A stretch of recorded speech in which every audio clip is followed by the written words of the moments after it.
राधे राधे दोस्तों, स्वागत है आप सभी का आपके अपने चैनल सनातन धर्म पर। दोस्तों, भाद्रपद मास के शुक्ल पक्ष में आने वाली एकादशी को परिवर्तनी एकादशी कहा जाता है। इस एकादशी को पार्श्व एकादशी, वामन एकादशी, जल झूलनी एकादशी भी कहते हैं। धार्मिक मान्यता है कि जब भगवान विष्णु 4 माह के लिए शयन करते हैं तब इसी एकादशी पर अपने शयन अवस्था में करवट बदलते हैं, अर्थात शयन अवस्था को परिवर्तित करते हैं। इसलिए इस एकादशी को परिवर्तनी एकादशी कहा जाता है। इस एकादशी पर श्रीहरि के वामन स्वरूप की पूजा की जाती है। इस एकादशी का व्रत और श्रीहरि का पूजन करने से साधक को वाजपेयी यज्ञ के समान पुण्य फल मिलता है। साथ ही इस जन्म और पूर्व जन्म के संचित पाप कर्म नष्ट हो जाते हैं और इस एकादशी पर किए गए पूजन से त्रिदेवों ब्रह्मा विष्णु महेश तीनों की कृपा मिलती है। धन वैभव सुख संतान सौभाग्य की प्राप्ति होती है और मृत्यु उपरांत साधक को श्रीहरि का सानिध्य प्राप्त होता है। तो दोस्तों, जान लेते हैं इस वीडियो में कि परिवर्तनी एकादशी का व्रत कब रखा जाएगा।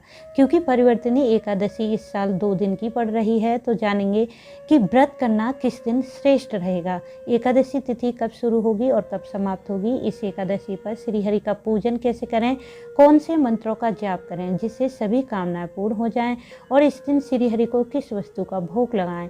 यदि व्रत नहीं कर पाते हैं तो श्रीहरि का पूजन करते हुए कौन से उपाय करें जिससे पूजन और व्रत का संपूर्ण फल प्राप्त हो जाए, और जानेंगे इस एकादशी के व्रत पारण का समय कब रहेगा। इन सभी बातों की जानकारी के लिए वीडियो को पूरा जरूर देखें। वीडियो अच्छा लगे तो इसे लाइक जरूर करें, साथ ही वीडियो को शेयर कर दें।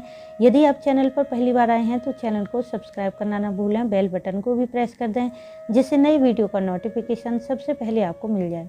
दोस्तों, परिवर्तनी एकादशी 2 दिन की पड़ रही है, 25 सितंबर और 26 सितंबर की। पंचांग के अनुसार भाद्रपद मास शुक्ल पक्ष की परिवर्तनी एकादशी शुरू हो जाएगी 25 सितंबर सोमवार सुबह 7:54 पर और समाप्त होगी 26 सितंबर मंगलवार सुबह 5:02 पर। 25 सितंबर को एकादशी तिथि दशमी युक्त है, इसलिए एकादशी का व्रत 26 सितंबर को रखना ज़्यादा श्रेष्ठ रहेगा। दशमी युक्त एकादशी का व्रत धारण करने से पुण्य फल नष्ट हो जाते हैं और जो एकादशी द्वादशी तिथि से युक्त होती है उस एकादशी का व्रत करने से श्रीहरि की कृपा और अपार पुण्य फल की प्राप्ति होती है। इसलिए व्रत आप 26 सितंबर को करें तो ज़्यादा श्रेष्ठ रहेगा। एकादशी व्रत का पारण सदैव ही द्वादशी तिथि के समाप्त होने से पहले किया जाता है, इसलिए द्वादशी तिथि शुरू हो जाएगी 26 सितंबर मंगलवार सुबह 5:02 पर और समाप्त होगी 27 सितंबर बुधवार सुबह 1:45 पर। जो साधक 25 सितंबर को एकादशी व्रत धारण करेंगे वे अपने व्रत का पारण कर सकते हैं 26 सितंबर दोपहर 1:02 से 3:37 पर, और जो साधक 26 सितंबर को एकादशी व्रत धारण करेंगे वे अपने व्रत का पारण 27 सितंबर सुबह 5:49 से 8:13 तक कर सकते हैं। अब क्योंकि 27 सितंबर को द्वादशी तिथि सूर्योदय से पहले ही समाप्त हो रही है और सूर्योदय से पहले एकादशी व्रत का पारण नहीं किया जाता है, इसलिए आप अपने व्रत का पारण सूर्योदय के बाद ही करें। ध्यान रखें कि द्वादशी तिथि के शुरू होते ही हरिवासर का भी समय शुरू हो जाता है, क्योंकि हरिवासर में एकादशी व्रत का पारण करना पाप के समान माना जाता है। इसलिए हरिवासर समाप्त होने के बाद व्रत का पारण करें। इसलिए हरिवासर की समाप्ति रहेगी 26 सितंबर सुबह 10:11 पर। इस समय के बाद ही आप अपने व्रत का पारण करें। और दोस्तों, अब जान लेते हैं परिवर्तनी एकादशी के व्रत की पूजा विधि और नियम के बारे में। दोस्तों, एकादशी व्रत में कुछ नियमों का पालन अत्यंत ही आवश्यक होता है, इसलिए इस व्रत को अन्य व्रतों से थोड़ा सा कठिन माना जाता है। एकादशी के यह नियम शास्त्रों में वर्णित हैं। एकादशी व्रत धारण करने वाले साधक को दशमी के दिन एक समय भोजन करना चाहिए। भोजन में प्याज लहसुन ना हो, यह भोजन बिल्कुल शुद्ध और सात्विक होना चाहिए। दशमी तिथि के दिन सूर्यास्त के बाद भोजन ना करें। यदि आपके लिए बिना भोजन के रहना संभव ना हो तो रात्रि में फल दूध चाय इत्यादि ले सकते हैं। फिर एकादशी के दिन व्रत करें, श्रीहरि का माँ लक्ष्मी सहित पूजन करें। एकादशी के दिन घर में चावल मसूर की दाल प्याज लहसुन यह सभी वस्तुएं व्रती के अलावा घर के अन्य सदस्य भी ग्रहण ना करें। एकादशी व्रत का पारण अगले दिन द्वादशी तिथि में करें। ध्यान रखें कि द्वादशी तिथि के समाप्त होने से पहले व्रत का पारण शुभ मुहूर्त देकर कर लें और किसी ब्राह्मण को भोजन कराकर दान दक्षिणा देकर फिर अपना व्रत खोलें। साथ ही दशमी एकादशी और द्वादशी तिथि में ब्रह्मचर्य का पूर्ण रूप से पालन करें। किसी की निंदा किसी की बुराई ना करें, लड़ाई झगड़ा ना करें, क्रोध ना करें। यदि इन सभी नियमों का पालन आप कर लेते हैं तो बिना व्रत करे भी श्री हरि की कृपा आपको अवश्य मिलती है। और चलिए अब जान लेते हैं परिवर्तनी एकादशी पर श्री हरि की पूजा किस प्रकार करें। एकादशी के दिन सुबह जल्दी उठकर स्नान आदि करें। स्नान के जल में तिल या कुस्सा डालकर स्नान करें, फिर सूर्यदेव को अर्घ दें। इसके पश्चात अपने घर के पूजा स्थल में श्री हरि के वामन स्वरूप की फोटो या प्रतिमा को स्थापित करें। यदि यह वामन स्वरूप की फोटो आपके पास नहीं है तो आप मन में श्री हरि के वामन स्वरूप का ध्यान कर सकते हैं। फिर पहले शुद्ध घी का दिया प्रज्वलित करें और अपने व्रत का संकल्प कर लें। फिर श्री हरि को पंचामृत द्वारा अभिषेक कराएं। इसके पश्चात शुद्ध जल से स्नान कराएं। तत्पश्चात श्री हरि के साथ माँ लक्ष्मी का विधिवत पूजन करें। श्री हरि को एकादशी पर पीली वस्तुएं विशेष रूप से अर्पित करनी चाहिए। श्री हरि को पीला चंदन, पीले पुष्प, पीले वस्त्र अर्पित करें। इस दिन श्री हरि को पीले फल, पीली मिठाई पर तुलसी पत्र रखकर भोग स्वरूप अर्पित कर दें।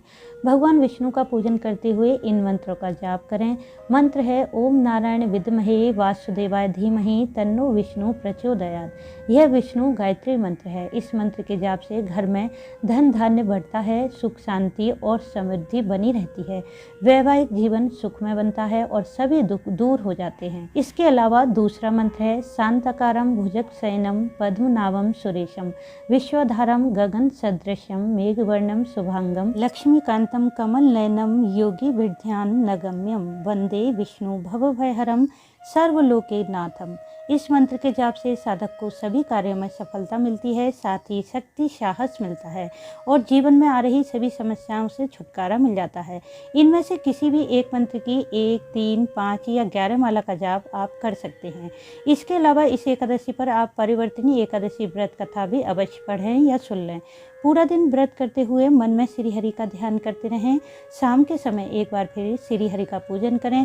एकादशी पर रात्रि जागरण करने से समस्त प्रकार के पापों का अंत हो जाता है, इसलिए रात्रि में थोड़ी देर ही सही रात्रि जागरण जरूर करें। यदि आपकी कोई विशेष कामना है जिसके निमित्त आपने व्रत रखा है तो रात्रि में श्री हरि के समक्ष अखंड दीप प्रज्वलित करके विष्णु सहस्त्रनाम का पाठ कर सकते हैं या श्रीमद् भागवत के किसी अध्याय का पाठ कर लें। ऐसा करने से आपको अपार पुण्य फल की प्राप्ति होगी।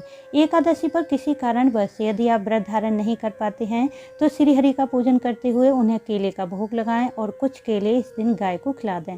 ऐसा माना जाता है कि गाय में सभी देवी देवताओं का वास होता है, इसलिए एकादशी के दिन गाय को केले खिलाने से धन संबंधी समस्याएं दूर हो जाती हैं। एकादशी पर पीपल के वृक्ष का पूजन सर्वश्रेष्ठ माना जाता है, क्योंकि पीपल में साक्षात श्री हरि सहित सभी देवी देवता और पितरों का वास होता है। इसलिए इस दिन पीपल पर मीठा जल अर्पित करें और शाम के समय शुद्ध घी का दिया पीपल के नीचे प्रज्वलित कर दें और अपनी कार्य सिद्धि की प्रार्थना करें। आपके कार्य शीघ्र ही पूर्ण हो जाएंगे।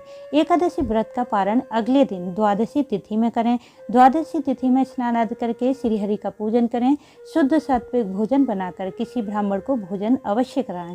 फिर अपनी सामर्थ्य के अनुसार दान दक्षिणा दें और पारण का शुभ मुहूर्त देकर अपने एकादशी व्रत का पारण कर लें। इस प्रकार एकादशी व्रत को श्रद्धा भाव और नियम के साथ करने से श्री हरि के साथ साथ माँ लक्ष्मी की भी कृपा मिलती है। तो दोस्तों, उम्मीद है इस वीडियो से आपको लाभ अवश्य होगा। वीडियो अच्छा लगा हो तो इसे लाइक करें, शेयर करें, साथ ही चैनल को सब्सक्राइब कर लें, बेल बटन को प्रेस कर दें जिससे नई वीडियो का नोटिफिकेशन सबसे पहले आपको मिल जाए। वीडियो अंत तक देखने के लिए आपका धन्यवाद। राधे राधे।